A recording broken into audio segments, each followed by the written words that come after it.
طبعا انت فاكر انها علشان سيليكون ورخيصة تبقى امكانياتها ضعيفة. غلطان. لان احنا عشان دايما الجديد عندنا، وزي ما عندنا الغالي عندنا الرخيص، بس الفرق ان في الحالتين الفايدة غير.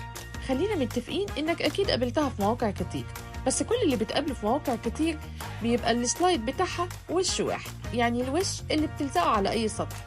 بس معانا هنا هي التو سلايد في ظهر الموبايل، والسلايد اللي بتستخدمه انك تلزقه على اي سطح ايا كان نوعه وايا كان ملمسه.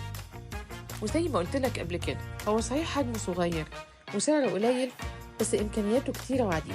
تعال اعرفك عليها. اولا هو دبل فيس زي ما قلت لك، يعني بتقدر تلزقه على اي سطح، لا بيأثر على سطح الموبايل ولا على السطح اللي بيلزق عليه. ثانيا بتقدر تستخدمه هولدر للموبايل على المكتب، في العربيه، على مراية لصناع المحتوى بيقدر يعمل الفيديو اللي يناسبه، انك تحطه على اي سطح وتستخدمه كصورة سيلفي.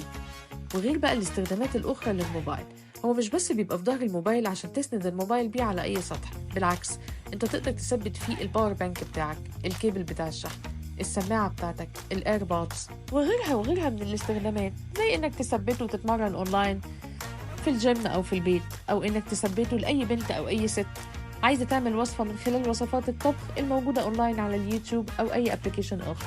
وغيرها من الاستخدامات اللي هسيبك تكتشفها لما تجرب. وبالمناسبة موجود منه شكلين، يا إما السيليكون سايدد وده بسعر 75 بدل 150، أو السيليكون جراب وده بسعر 50 بدل 100. ما تستناش كتير والحق العرض، ويلا ادخل أي فرع من فروعنا أو اطلبها أونلاين. يلا سلام.